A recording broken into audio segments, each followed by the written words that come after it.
at the police officers, and it's really one-sided, and it's kind of really not what happened. Yeah, and we also have, I don't know if you're familiar with any of the videos that we had taken of the police chief giving us permission to do talk walk. Yeah, I actually watched that video. We had a video of that, and then we also had a video when the officer confronted us in the middle of the chalk walk, and we had all that posted online.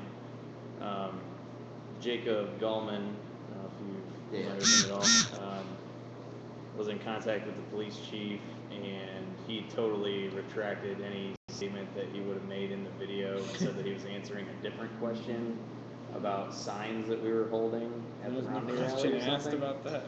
Yeah, but if you watch the video, it's blatantly obvious who he was addressing, what the question was, and so we think from that standpoint, he talked to the prosecutor, and he basically advised him to retract his statement and kind of try and brush it under the carpet in a sense. People's media. Yeah. But we got in touch with Terry Lodge, and he is forwarding our information to a few other lawyers in the area that he's in contact with, and so we're gonna kind of go from there and see where he's at and what they can possibly do for us. Halloween, or was this? Yeah, it was the Halloween parade in Defiance is a pretty big event. There's a few thousand people that are there every year, and we went the day before that and chalked up the sidewalks on Clinton Street, which is the main parade route. So And that it way, rained 2 days later, so it was all gone. 2 days later, it was all gone. Yeah. It was there for the parade? it was there for the parade. So everybody walking around, there was actually a couple people that, like one of the shop owners came out while we were doing it and just asked what we were doing, and we kind of explained. And he's like, "Oh, that's cool, walk back in the shop." And that's the point that the cop made. He was like, "Yeah, those shop owners, you got to have their permission Yeah. if they own the sidewalk." Yeah, he's talking about shop owners needing our permission, and in the police statement he said that all our statements were political, but we had stuff ranging. Love, not war. Yeah. Support our troops, support local business. Yeah, and we had like a picture of the cat in the hat and like the bird of prey, which is the dove with the banner in his mouth, and a lot of it was political, but that wasn't the main focus of everything. It was. I listened to the conversation of one of the long ones with Jacob, where the police chief party oriented politically, because he said, I support your guys' right to protest and everything and all that you've been doing, and you guys have been doing a pretty good job, he said, and doing what you're doing, and I appreciate you getting your message. And he's like, that's been going on for hundreds of years in America. There was a thing called the Tea Party. You're right, and I thought, okay, this maybe the chief might be like it might be that the leadership of the town doesn't appreciate the political message, maybe the power structure, but I bet a lot of the people do. Say, actually, Defiance County is predominantly Republican, so the power structure there's a few Democrats that are on city council. I don't think a Green Party or Libertarian Party is even in existence over there. They're actually, surprisingly, there isn't even actually a Defiance County Republican Party. There is a Defiance County Democratic Party that meets on a regular basis, but there is no actual Republican Party, but they just are so predominantly Republican that I don't think they feel the need to even have to start anything.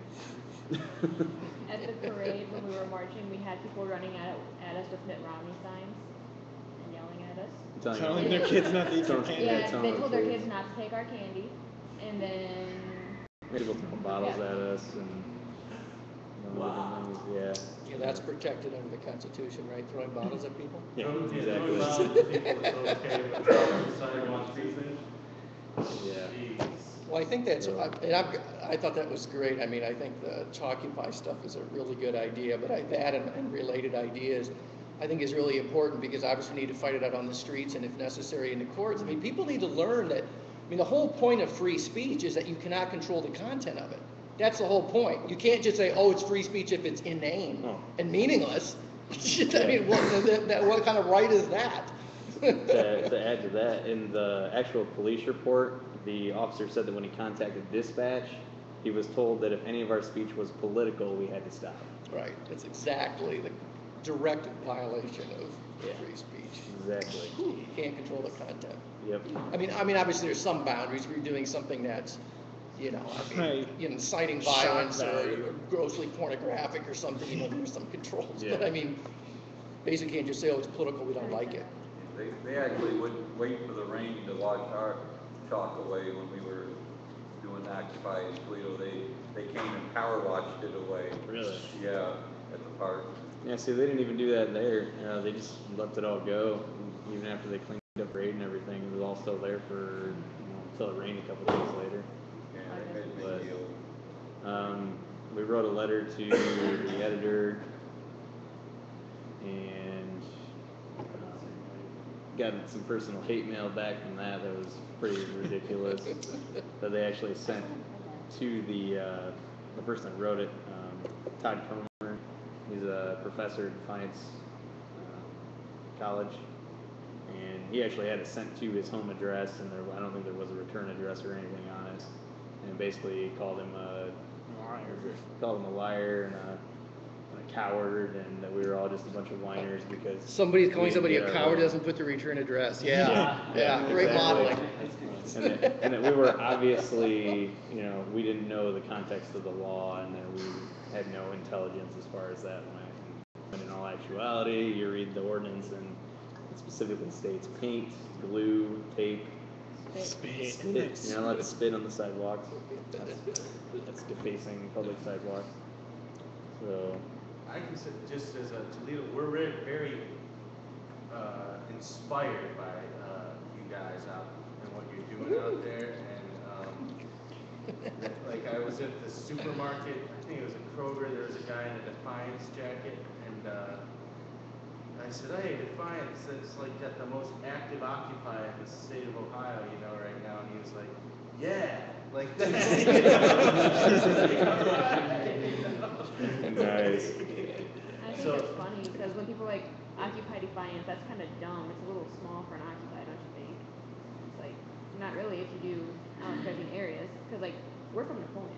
Right, so it's like a broad kind of coalition. Yeah, it's great, really. It's seeds for real something about. Hopefully. Next, we got. So we go just through the agenda. Unless anybody wants to say anything else about that. Community food garden project. And then next, occupation vote. We had one more thing that we're Oh yeah. doing, we just voted on it at the last meeting, which was yesterday. And it's a light brigade. We're gonna be buying a light brigade. Yes, Awesome. yes. You're so rock. I was gonna bring that up. They're pretty cheap, like they're just like LED lights, and you make your own sign with them, and at night they look really cool because They've been doing it a lot, like What's down like south subway and in the northeast. What's the legality of that? Could they get you for like Out in Wisconsin, disturbing they got traffic or different, anything? See if they do that, we say, well, what about these signs And right they here? just like, Yeah. Yeah. You do it on an light overpass. and- Yeah. They tell you leave, you leave. Come back an hour later. They're- Not the overpass. You know, Yeah. like, I wonder if I can That's find right. some. they're like $3 a string. They're really cheap. Cool. Awesome Yeah. idea. Yeah, I was thinking that's one thing that we could spend a little money on. We should definitely have a light brigade. It's so easy to do. Yeah, there we go. And the thing is, you can do an infinite number of messages. You just can't. Yeah. It can be timely, very timely. It's very visible. Great. People's bandwidth. Do as a free occupation vote. Occupy Christmas light display. There was also another That'll make thing good for too. Black Friday. Next Tuesday at our General Assembly, it's at 5:30 at Cabin Fever. Heidi Hoffer and a couple other people from Mansfield are coming up and going to be discussing fracking. I don't know if some of you weren't there at the Occupied Ohio General Assembly meeting, but we had a very large discussion on that. So they're going to be coming up and speaking with us and seeing what we can do in our area. I have heard rumors that there was some either fracking or the fracking wells being installed Williams County, which is the county just north of Defiance County. It's where I grew up. So I think that hits a little more locally, and I think our group is, it's not going to be really our main focus.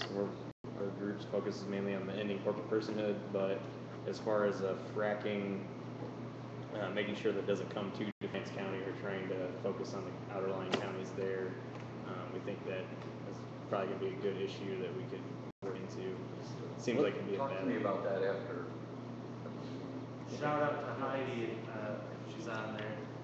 Somebody said Or you pass the word, if she comes up next Tuesday, they might consider staying over until Thursday, and come to the BP thing on Wednesday. Okay. Yeah. What's fracking? It's a new guy. I don't really know much on Maybe it. you don't watch TV. Hydraulic fracturing is a oil removal process. Yeah. Usually, like when they're fracturing, it's usually within shale beds. There's shale beds like all over the world. They're massive. Contain a bunch of oil. The shale has a bunch of little bubbles and cracks filled with oil. And the thing is, it's just really hard to get out. So what they do is they pump in a bunch of water and chemical slew, and they have one pipe at one end and one pipe at the other end, not necessarily covering the entire shale structure, but just part of it. And what they're doing is putting a whole bunch of pressure on this end, and eventually it's just gonna crack and drive through and fracture the entire rock and strip all the oil out of it. And then it comes up, and then they take the oil out, and then they pump the water, the chemicals in water, back underground into the injection well. That's the whole process. It's an oil removal process. Mostly gas. Yeah, what could go wrong with that? Except for shale is a very weak rock, and after it gets fractured, It's like the foundation and everything on top of it. No. It's very shale's pretty weak, but I mean, once you fracture it, it becomes porous, and then that chemical mixture can go anywhere from there. It can go lower, and go higher, and go up into the freshwater level. Because there's level beneath all ground below us. There's like a layer of water and dirt mostly, and it can rise up to that, and that's what's called groundwater. And mostly, springs stuff come from groundwater, but it's like it raises up, and then that water, over time, it'll come up to the surface. It'll come up to where your animals feed and where your plants grow. Why do they even pump that chemical down there? Because they want to get the oil, man. Oh, I mean, they got to do it to get the oil. Yeah. The gas, the gas. They don't have to, but they want to. They want to. They want to. And it's been, scientists think that it has caused earthquakes, and Yeah. think that That's it's what I was saying, Yeah. like messing up the whole foundation. Well, where was it in Ohio? Outside. That 4.0 earthquake? earthquake. Yeah, there's an earthquake. Oh, yeah. There's a 4.0 earthquake here by Youngstown, Ohio. It's kind of towards the more eastern side. And yeah. No, I wouldn't say right next to Pennsylvania, but it's more like in the middle on the eastern side. And they had a 4.0 earthquake out there, and 5 injection wells got shut down because of the massive. At 4.0, I mean, 4.0s don't happen in Ohio. That shit's not naturally occurring. There's no fault lines in the area big enough to make an earthquake that big. And you gotta think how much they messed up the ground to make an earthquake that big. It affected people at cracked houses. It didn't kill anyone. I mean, there was a fault line actually, back in like 1800s, maybe like 1889. That's down in Madrid. Yeah, the Madrid fault line. What state is it in? It goes through Ohio. Oh yeah, it comes up. It comes up along the Mississippi River. Yeah. Forgot about that. Great. Very good. Yeah. This is a really substantial meeting. I think it's probably one of the best, most substantial and flowing meetings of Very Occupy that I've ever effective been meeting to. so far. I'm not gonna lie. Next is this.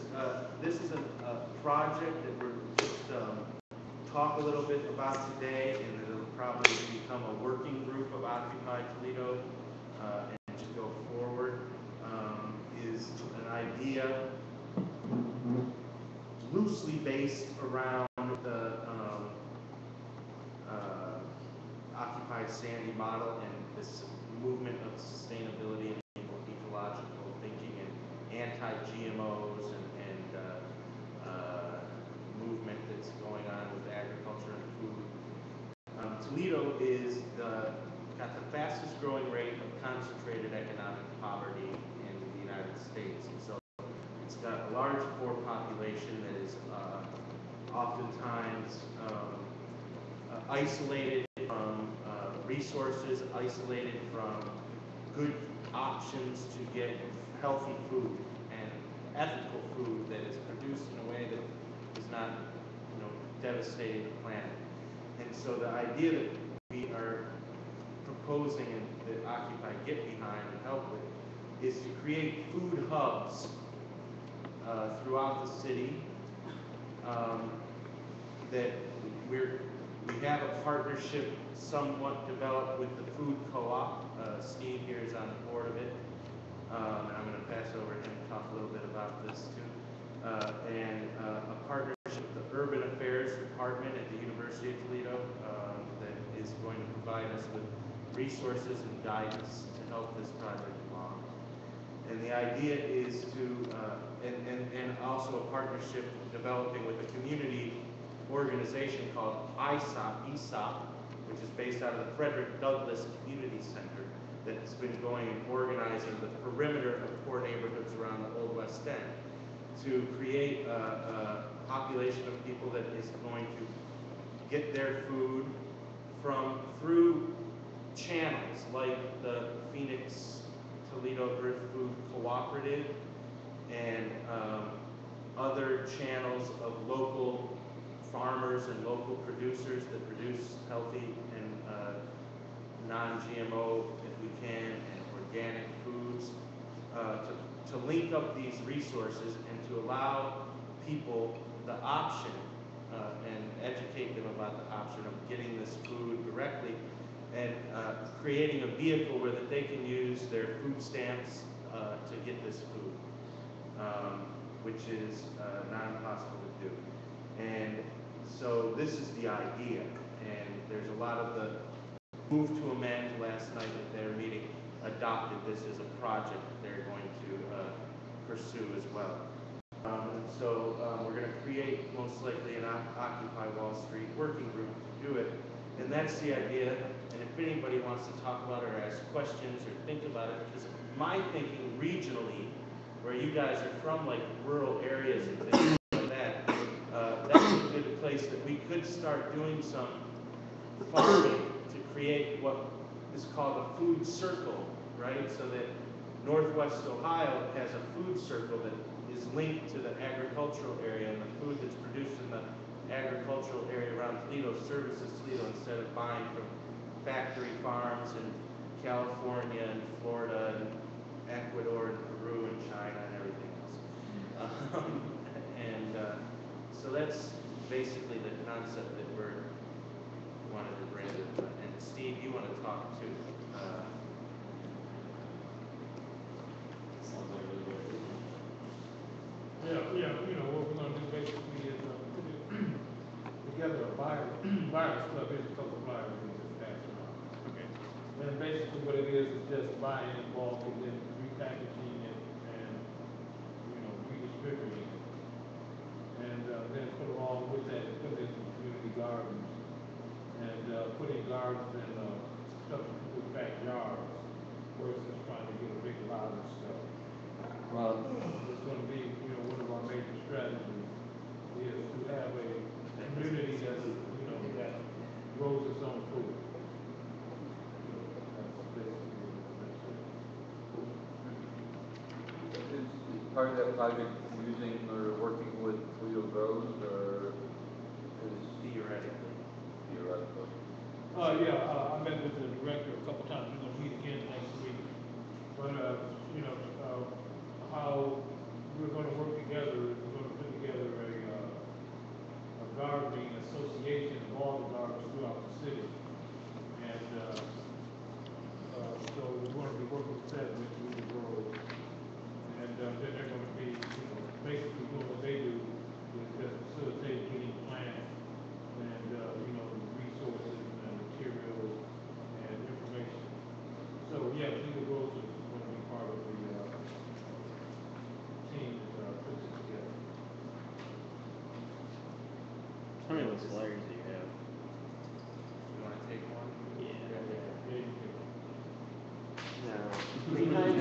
as like an initial thing, does anyone within any of your occupies a farm? Anyone? We're not farmers, but Yeah. we did have a very large sized garden this last year. Everyone farms out there, basically. Really? All the farms, I have- they all grow GMO corn and soybeans. I mean, you know what it looks like out there. Yeah. Cornfield. I I have family farmers. I had a couple of my best friends from high school that I invited to our Occupy Monsanto event down there, and the one guy actually responded that he wouldn't come because he actually purchased a seed from Monsanto, and he felt that it would be slightly hypocritical of him going there and When was that? To get rid of the hypocrisy, you stop buying stuff from Monsanto. Yeah. Come on Yeah. down. What was that, October? Can't get away from it though. It's not profitable. It was sometime in October, Yeah. September or October. Yeah. I can't quite remember what. I think it was September 17th. We could do some Monsanto direct actions out on those fields in the future too. I'm sure you guys have seen pictures of the no GMO crop circles and things like that.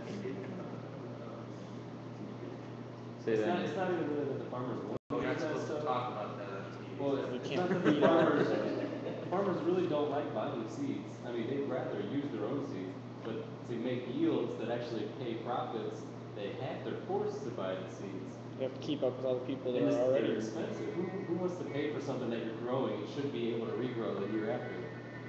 I mean, They're not silly. able to. They're able to. They actually make them to where they They can't keep the make more prices seeds, so so they have to low. keep buying them. Yeah, they're not They have, reproductive seeds. they have a Yeah. suicide gene in them. Yeah. Suicide gene. Really does. Terminator. Evil genius. They won't be back. Well, Jacob Gallman is supposed to, he said, we remind him, Jacob, are you on here? Write up the report on GMOs that you gave at the Livable Economy Rally, because that's a really extensive report that he gave. Yeah, There is a video of that on YouTube, actually. there's a video of it. I started watching that. 'Cause I did video it while we Right were on. here, Awesome. so that's on our YouTube channel. Cool. Is that where he's wearing the suit?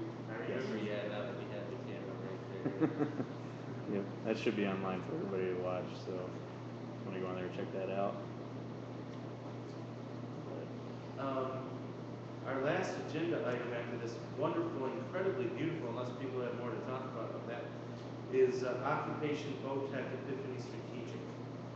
Well, first off, I don't want to take credit because this has kind of been a building idea, talking to a lot of different people, identifying, differences and like where they've succeeded, where they failed, and kind of putting it all together.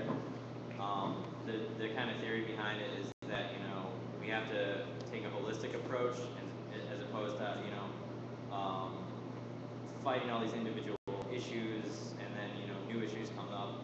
We have economic problems, we have social problems, we have environmental problems, we have personal problems, but kind of team approach that all of those are kind of connected together and there's like a root to that we have to address, in a holistic manner. So the idea is kind of taking a look at all the things that we need, like food, shelter, community, et cetera, and how we get those things now, and how that ripples into the broader society and like causes all these terrible things that we're trying to fight against. So, although it's good to like fight against those things, finding a way where we can do things differently, like getting food, getting shelter, how we interact with our community, how we deal with problems, and all in one action is kind of the idea. So the base action would be Occupy the Gardens, where we take over a lot and start growing food for the community while we're actually occupying a lot, and just build up the community's support and build kind of a working relationship with the neighbors around it. One idea is that they're trying in Oakland is a group of people would go to someone's house and help them do the initial work to start a garden, the hard part, and then they could come to someone else's house, as a large group, and kind of get enough garden started. So you have, it's not just like all on one person to like, start. Yeah, and people can work together like that and then assist each other. And then once that is established, an established garden, and we have some stability with the lot, to build a self-sustainable house, like a model thing, off the grid with the community. So, which has been pioneered a lot in New Mexico. They built 3 separate communities that are completely off the grid, like can provide their own water, their own food, electricity, etc. And materials you use are all earth-based, so you can do it for super cheap, and it has like no environmental impact. So, yeah, and the idea would just be to kind of build a model of a different way of life that people could easily transition into, that would address these broader issues, but at a community level. And, yeah. Treating like the causes instead of the symptoms. Yeah, treating the base, the root. What were the causes again? I missed the very beginning. Like- Like, Like how we get our food, how we travel, like our lifestyles basically, the way we do things, it has a very minimal effect, on the environment and on each other on an individual basis, but multiply that by like 1 billion people, and it creates these really terrible problems, when you're doing that. So finding a way as a community that we can live that on the grand scale there would be positive effects, like the things we're doing in the community would basically Have a ripple effect kind of thing that permeate out. Trying to show, humans can raise themselves on their own food supply, oh yeah, like a small farm. build their Like own. with a garden. Yeah. But as a community effort, Yeah. so because like a lot of problem with that is like when an individual tries to go like off the grid, or not have all these terrible problems in their life and just do things on their own in an environmental friendly way, it's just too much for one person to handle. But if it was done as a community effort and it was like slowly transitioning, kind of organic development, it wouldn't be so much pressure, so much stress, or whatever. It'd be easier. Like gradual, not like all at once. Yeah. Jake Gallman wanted me to let you know that next year at the Defiance Farmers Market, what he wants to do is go up there, hand out literature and also non-GMO starter plants for free, like as a just a donation, kind of try and let people know and inform them. And there's also somebody on the social stream here on the feed. It's from the name Shooting Survivor. I don't know who that is exactly. I asked them what their name is, but they said they have a house and a half square block. Yeah, Oh, that's what I alright. was thinking too, yeah. Yeah, he's cool, he's all about the garden. Well, he said he has a house and a half square block of land in the north end that is available. So For a farm, I'm sure that's what he had in mind.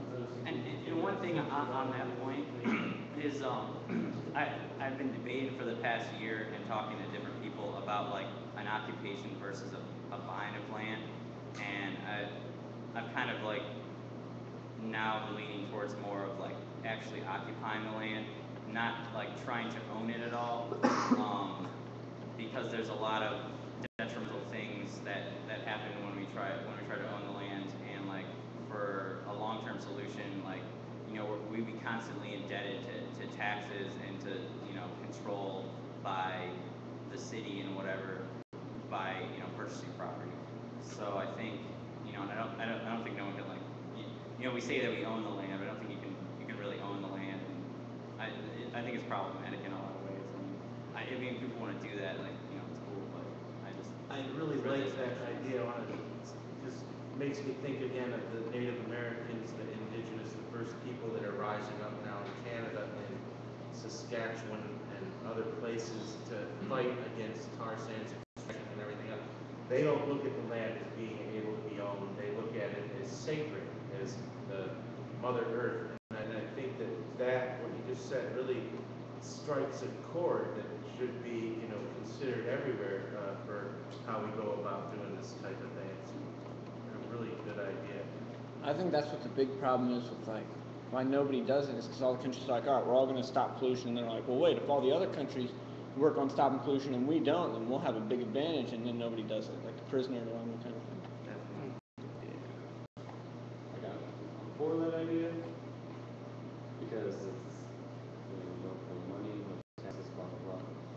But I mean, there's laws, and if you just buy it, or like in this case, he already owns it. I mean, it's already a done deal. You don't have to break any laws and get fined or end up, even worse, probably going to jail because this country loves to throw people in jail. It's business. It's not even just about justice anymore. I think it'd be cheaper and easier to do it the legal way. I mean, I know you're trying to make a statement, but I think it would be smarter to do it the easy way, maybe, I guess. And I've been on the fence with that for a while, just because there's pros and cons to both. But I think like maybe potentially what could happen is at first an occupation, and if that succeeds, then we're cool. If there's backlash and there's arrests and whatever, then we could go a really easier route and retreat and just purchase some land. Like that option will always be, like on the table and available. And I mean, it could even be like a simultaneous thing, like land purchase and an occupation we tried. But I think like just try to like, if it's possible, I think in Toledo especially with like how the government, all vacant lots, like they're gonna have a hard argument trying to get people off or build a community garden on a vacant lot that's been there for 20 years. Want to speak to that, man? I want to speak to that. Because if not, I will in your voice. Regarding what? The idea that something that you teach or talk about a lot is that kind of confrontation has the possibility to teach a lesson to a broader audience in a way. If like on TV people are getting forcibly evicted from a garden project that's doing a beneficial thing to the city, everybody's going to think, wait a minute, now that seems kind of a waste of my tax dollars to pay for the police to go and bust kids that are trying to make a garden and stuff like that. Because that doesn't happen all the time. Yeah, personally, That I guess probably never happens. I was thinking, I would just take a more hybrid approach. I wouldn't be particularly ideological about it. I mean, yeah, if you have the convenience of somebody who owns the land, great, you avoid all the legal problems. I'm not sure, I mean, there's definitely complications jumping to a model where you don't believe in any property. I mean, it's just hard to do. I mean, we all own property. I own a car, I own a house, whatever. And it's like I'm going to say, well, I don't really own that. What does that mean? Kind of thing. So, but I think that the larger concept of stewardship is a really good one. And I think the key idea that I think is transformational is the community building ones, where you get the community invested in it, where they have something real, at various levels, but something that's real in their community that they value. So when you do run into problems, if or when you run into problems like legal problems or political pressure to like punish people or kick you off the land or shut something down, then you actually have real people who have a real investment and are willing to, use that, what they value in protecting that particular value. So I think that's the key. So yeah, I would take a more simultaneous approach too. I wouldn't actually be inclined to like intentionally not buy the property just to like set up some kind of legal confrontation. I think there is if you want a list of things to do for civil disobedience, there's a long list of things that are worthwhile. Yeah, tar sands would be a good example. I mean, even locally, it wouldn't be hard to think of many examples. And that could be, and I think a lot of that, to me, civil disobedience is more tied into the dictates and conscience, which is a very personal thing. It's not a plan that somebody else has. It obviously interacts a community thing in the sense that all our conscience interact and all of our actions and values interact. And when we come together, if our conscience is pricked and we say, well, this is something that really needs to happen or that doesn't need to happen, then people make that point or whatever. But I do like the idea of doing something that's very earth-based, because that's obviously, for all the living beings on this planet and the planet itself. That's like the most basic thing that our whole culture, whole economic system just seems to destroy. I mean, when they showed that movie, that Garbage Warrior, at Third Space a few months back, I mean, that was one of the biggest problems, is that basically like local building codes pretty much make it illegal to build sustainable, to live sustainably. And that's a real problem. So I think at some point when it gets a big enough scale where it starts challenging larger structures and they see it more than just an isolated thing, that's when you really have to fight to carve out a niche and maybe change laws even to be able, so it's not illegal to do the right thing. Yeah, and that's of course the perfect example when civil disobedience is called for. When they make the right thing to do illegal, that's when you should be a criminal. Rick also mentioned that he has several neighbors that are interested in community gardening, so yeah, that'd be a good contact to have. Oh yeah, no, I know Rick. Yeah, I know Rick too. Hey Rick. I had no idea. Hey Rick. Hi Rick. Give him a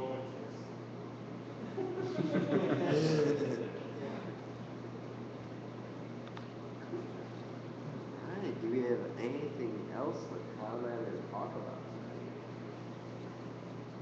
tonight? This meeting was not painful. Can I do just a quick survey? I was really excited about the Light Brigade thing, and if they hadn't brought it up, but as far as the Toledo contingent, is that something that people would want to do? I mean, it does get dark out early here. There are tons of overpasses. Oh yeah. Tons. So Yeah, I think it could be very who is doing the logistics as far as buying the stuff from Defiance? Jake. Could you just email me whatever information you have, give me a call or Yeah, something? we can get that to Jake. Okay. So he's in there right now, so you can just. He's got my contact. Just as a reminder to Do yourself. they come like pre-made, like square light things that you program to what's on it? All they are is like an LED, kind of, I think it's in a plastic coating.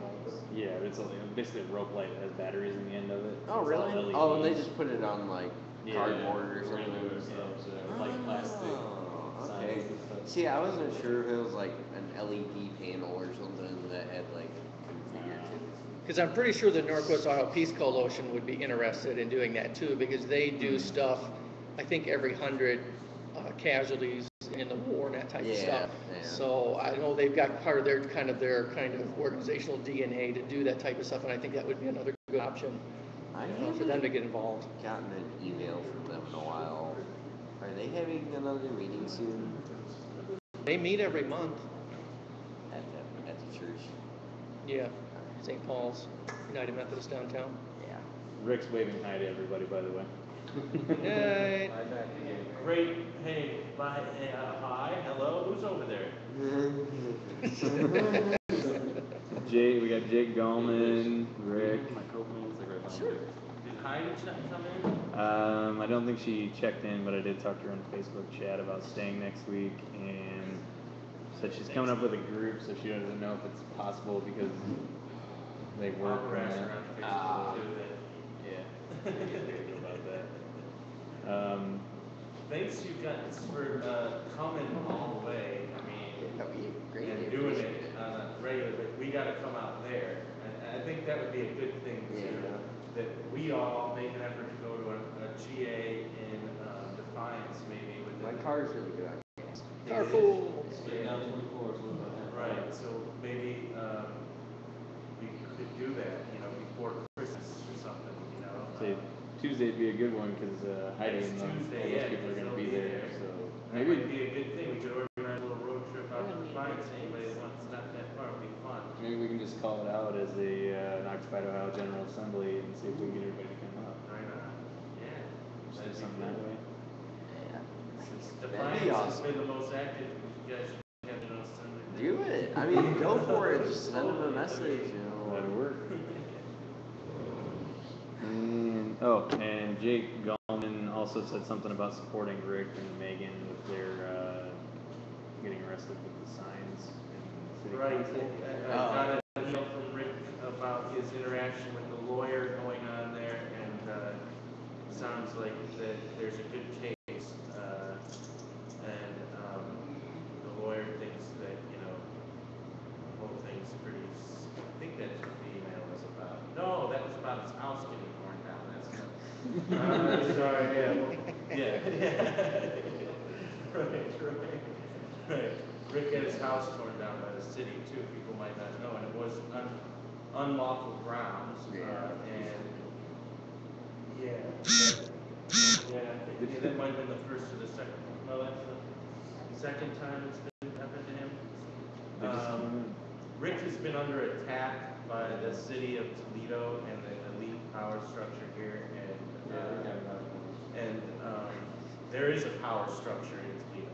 There is, and it's sinister in its behavior, and so yeah. So right, solidarity, Rick. Does anybody know the court? Hey Rick, could you let us know what the court date is exactly on that? I told Rick he could come to this meeting because I didn't think any of the people that would be here. It's nice that it's open to the public. Really? At least he live streamed this, so it's cool. He's here on camera. Wasn't he banned from our meetings? I think that about wraps it up, huh?